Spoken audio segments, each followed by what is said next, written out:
Hi friends, Assalamu alaikum. I welcome to all of you. Today we come across another important topic of microeconomics, that is cross elasticity of demand and its types. जो cross elasticity of demand है ये basically तौर पर दो चीज़ें लेता है.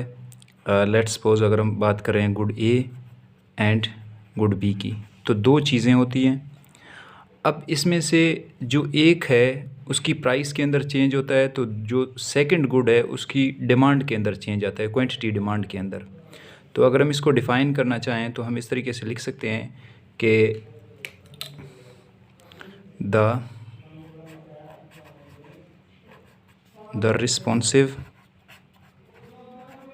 the responsive change in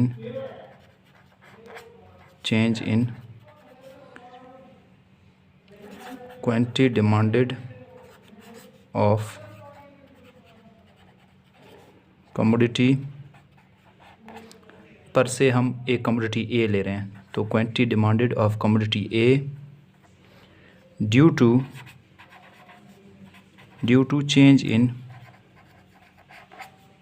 change in price of per se commodity B.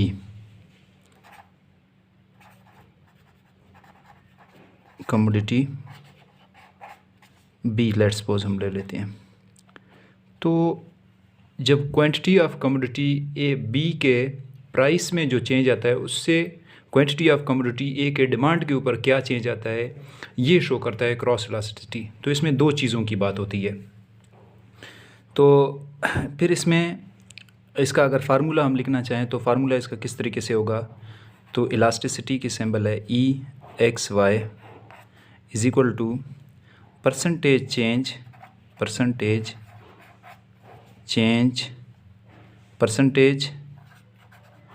Change in quantity demanded of commodity X. Let's suppose हम एक्स की बात करें, ए ले लें एक्स ले लें जो भी, divide by percentage change in price of commodity Y. तो वाई के प्राइस के अंदर चेंज होने से quantity demand of commodity X में कितना चेंज आता है ये कहलाता है इलास्टिसिटी ऑफ डिमांड. अब जो percentage change in quantity of commodity X है, जो quantity demand of commodity X है, तो इसको मज़ीद हम इस तरीके से लिख सकते हैं कि EXY is equal to delta, क्योंकि change quantity of commodity X है उसके अंदर डेल्टा चेंज आ रहा है, divide by quantity of commodity X. Quantity of commodity X के डेल्टा चेंज आ रहा है और ये क्या है, परसेंटेज चेंज है. तो परसेंट 100 से शो करते हैं, तो ये परसेंटेज चेंज आ गया. फिर ये हमारे पास है डिवाइड हो रहा है, किस चीज़ से डिवाइड हो रहा है, ये डिवाइड हो रहा है हमारे पास percentage change in price of commodity X. ठीक है, तो ये delta percentage change in price of commodity Y, तो ये delta PY divide by PY multiply by 100. अब ये जो 100 है ये 100 इस 100 के साथ कैंसिल हो जाएगा, और ये हमने देखें जब ये ऊपर जाएगा तो ये फिर इसका नोमिनेटर और डिनोमिनेटर आपस में चेंज हो जाएंगे. तो we have delta QX divide by QX. अब यहाँ पे या एक इसी तरीके से लिखते हैं delta PY divide by PY.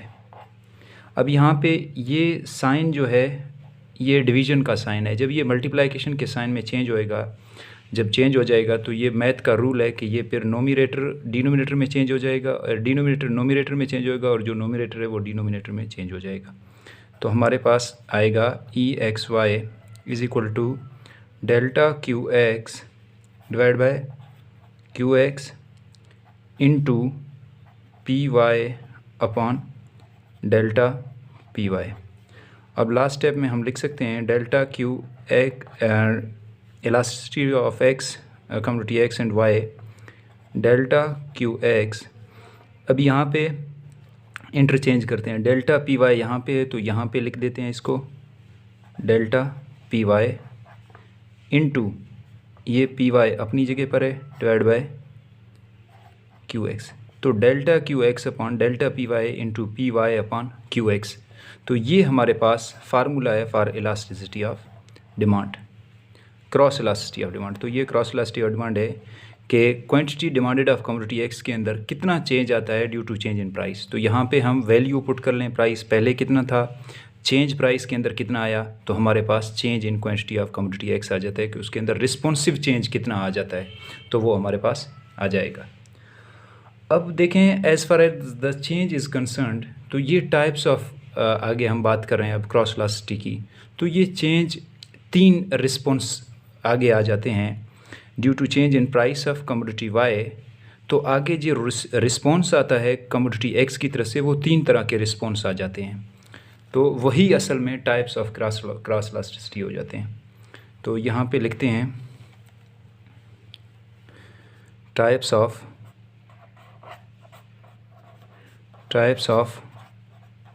Cross elasticity. Types of cross elasticity क्या होते हैं?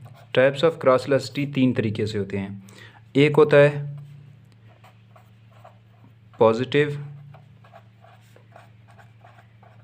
क्रॉस इलास्टिसिटी,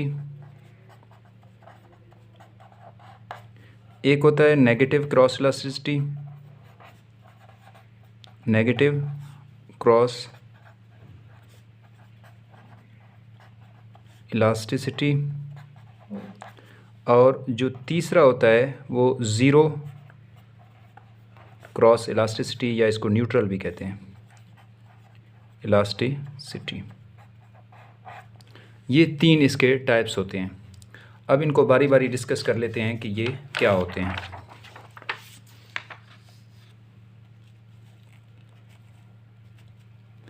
तो इसमें जो पहला है हमारे पास positive cross elasticity. Positive cross elasticity. तो पॉजिटिव क्रॉस इलास्टिसिटी कौन सा इलास्टिसिटी होता है कि ऐसा इलास्टिसिटी जिसमें प्राइस ऑफ कमोडिटी एक्स अगर इंक्रीज़ कर जाए तो demand for commodity Y increase कर जाता है। ठीक है, प्राइस ऑफ कमोडिटी एक्स या कमोडिटी वाई जो भी है वो अगर इंक्रीज़ कर जाता है, ठीक है ना, अगर कमोडिटी वाई हम ले रहे हैं बेशक, तो जब प्राइस ऑफ कमोडिटी वाई अगर इंक्रीज़ कर जाता है तो डिमांड फॉर कमोडिटी एक्स भी इंक्रीज़ कर जाता है। ये होता है केस पॉजिटिव क्रॉस इलास्टिसिटी का।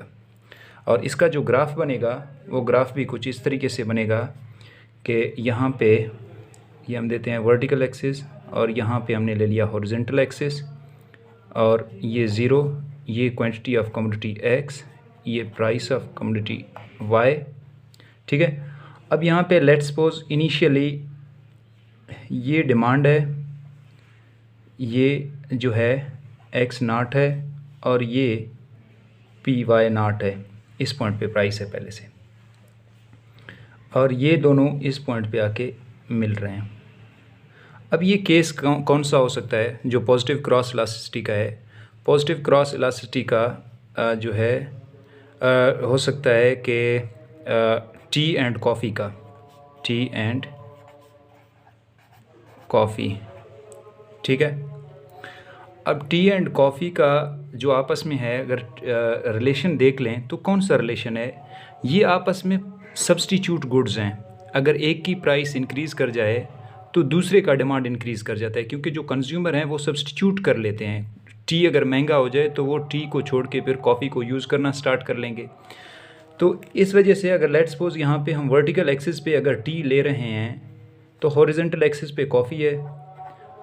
अब जब प्राइस ऑफ टी इंक्रीज़ कर जाता है तो लोग स्विच करेंगे, टी यूज़ करने के बजाय कॉफ़ी यूज़ करेंगे, तो ये कॉफ़ी का डिमांड बढ़ेगा x1 पे when the price of T increases from P0 to P1। तो ये इस पॉइंट पे अब आ जाएंगे। ठीक है, अब इस पॉइंट पे जब आ जाएंगे तो यहाँ पे हम देखते हैं कि एक पॉजिटिव स्लोप हमारे पास कर्व बन रहा है ये जो पॉजिटिव स्लोप है ये हमारे पास सब्स्टिट्यूट गुड्स के केस में है। तो यहाँ पे हम लिख देते हैं positive in case of substitute goods.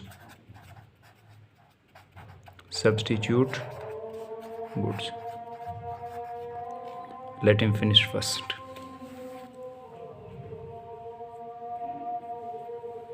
हम बात कर रहे थे सब्स्टिट्यूट गुड्स की। तो सब्स्टिट्यूट गुड्स के केस में जो क्रॉस इलास्टिसिटी है वो पॉजिटिव है, तो यहाँ से भी देखा जा सकता है कि ये पॉजिटिव स्लोप है। फिर जो हमारे पास सेकंड केस है वो हमने बात की थी कि नेगेटिव क्रॉस इलास्टिसिटी की, नेगेटिव क्रॉस इलास्टिसिटी। अब नेगेटिव क्रॉस इलास्टिसिटी का केस होता है, किस केस में होता है? कॉम्प्लीमेंट्री गुड्स के उस केस में होता है। तो नेगेटिव क्रॉस इलास्टिसिटी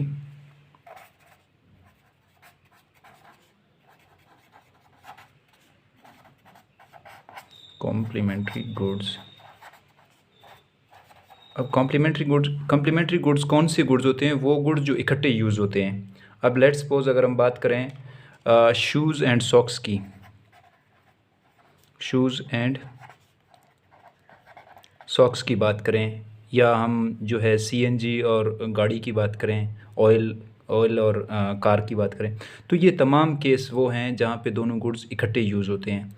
अब आप लेट्स सपोज कि when the price of shoes increases, तो जाहिर सी बात है the demand for socks also decreases, क्योंकि जब इसकी प्राइस इंक्रीज़ कर जाएगी और लोग शूज़ कम लेना स्टार्ट करेंगे, तो जब शूज़ कम लेंगे तो जाहिर सी बात है वो सॉक्स भी कम लेंगे। वो ज़्यादा सॉक्स लेके क्या करेंगे, क्योंकि ये तो इकट्ठे यूज़ होते हैं। तो जब इस तरह का केस जहाँ पे एक कमोडिटी का जब प्राइस इंक्रीज़ कर जाता है और उससे दूसरी कमोडिटी का डिमांड डिक्रीज़ कर जाता है, तो वो हमारे पास नेगेटिव क्रॉस इलास्टिसिटी का केस है। और वो गुड्स कौन से होते हैं? वो कॉम्प्लीमेंट्री गुड्स होते हैं। और इसका जो कर्व बनेगा वो कर्व इस तरीके से बनेगा। अब यहाँ पे ये हमारे पास क्वांटिटी ऑफ एक्स है और ये प्राइस ऑफ वाई है, ये ज़ीरो। यहाँ पे एक्स नॉट पहले ले रहा है, यहाँ पे ले लें एक्स नॉट पहले ले रहा है, और ये उस वक्त प्राइस पी नॉट है, पी वाई नॉट है, ठीक है। अब यहाँ पे हम ले रहे हैं शूज़ और यहाँ पे हम ले रहे हैं सॉक्स। अब देखें पहला जो इंटरसेक्शन पॉइंट है उन दोनों का वो ये है, ठीक है, इस पॉइंट पे है। अब होता क्या है कि when the price of shoes increases, P Y naught से इंक्रीज़ करके पी वाई वन पे पहुंच गया, ठीक है। तो प्राइस इंक्रीज़ करने के बजाय शूज़ लोग कम ले रहे हैं, मतलब उस जो डिमांड है ना वो शूज़ का पहले वो अब कम हो गया। तो जब शूज़ का डिमांड कम हो गया तो जाहिर सी बात है सॉक्स का डिमांड भी कम हो जाएगा, लोग ज़्यादा सॉक्स यूज़ नहीं करेंगे। तो अब जैसे कि खैर एग्जांपल को रहने दें, तो ये हमारे पास यहाँ पे इंटरसेक्ट कर जाएगा, क्वांटिटी डिमांड भी इसका कम हो जाएगा। तो ये आ जाते हैं हमारे पास इस पॉइंट पे, ये आपस में इंटरसेक्ट कर जाते हैं। तो पहला केस ये था। दूसरा केस ये है, जब इन दोनों पॉइंट्स को मिलाते हैं तो एक नेगेटिव स्लोप्ड कर्व हमें मिलेगा, जो कि ये शो कर रहा है कि देयर इज़ इन्वर्स रिलेशनशिप। और ये जो नेगेटिव स्लोप्ड कर्व है हमारे पास, ये हमारे पास कॉम्प्लीमेंट्री गुड्स के केस में है। अब जो थर्ड केस है या जो third type of cross elasticity है वो है zero cross elasticity. Zero cross elasticity किस केस में होता है? वो न्यूट्रल गुड के केस में होता है।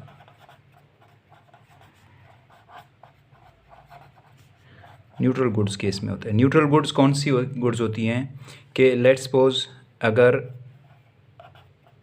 पेट्रोल का कीमत इंक्रीज़ कर जाए तो उससे साल्ट के डिमांड के ऊपर क्या असर पड़ेगा? इनका आपस में कोई लिंक नहीं है। या कार का साल्ट के साथ क्या लिंक हो सकता है, शूज़ के साथ क्या लिंक हो सकता है, या जब साल्ट की कीमत इंक्रीज़ कर जाए तो उससे बुक्स की डिमांड के ऊपर क्या इंक्रीज़ हो जाएगा। तो किताबों का साल्ट से या पेट्रोल का साल्ट से या दूसरी इस तरह की चीज़ जिनका आपस में कोई रिलेशन ना हो, तो उससे जब गुड ए की प्राइस में कोई चेंज आ जाए तो जो गुड बी है उसकी डिमांड के ऊपर कोई असर नहीं पड़ेगा।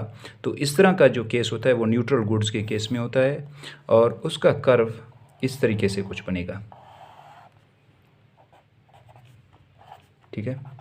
अब यहाँ पे क्वांटिटी ऑफ कमोडिटी एक्स है, लेट्स सपोज यहाँ पे हम ले रहे हैं साल्ट, और यहाँ पे प्राइस ऑफ वाई, यहाँ पे लेट्स सपोज हम ले रहे हैं बुक्स,